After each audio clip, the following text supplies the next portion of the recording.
The American Red Cross has now set up a shelter for people displaced by an apartment building fire on the northeast side of Indianapolis. And fire officials believe a lightning strike likely started a fire in the attic. This happened yesterday, and today our Rich Nye went back there as people returned to their apartments to see what they can salvage. An INDOT camera shows the flames billowing from the roof of the apartment building in Castleton. This is at 7:20 Wednesday evening.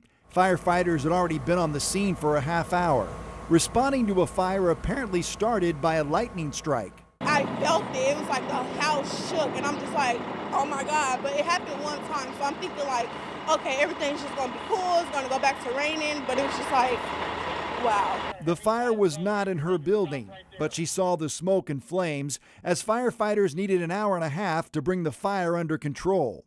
Everyone got out safely. Firefighters rescued one dog.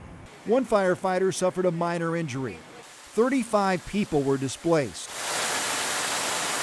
This woman took us inside her flooded first-floor apartment Thursday morning before the building was fenced off and media was asked to leave the property. I have family to stay with and all that, but I'm just still trying to figure out what, insurance is going to do for it and how we're going to move forward. The American Red Cross has set up a shelter less than a half-mile away at the Castleton United Methodist Church to provide meals and temporary housing to those impacted by the fire.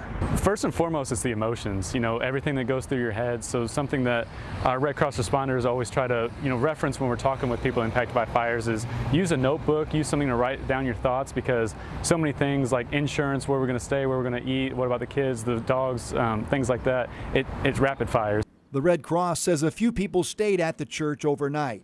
The Bayview Club apartment homes are owned by IRT Living. The company would not comment on the fire or damages.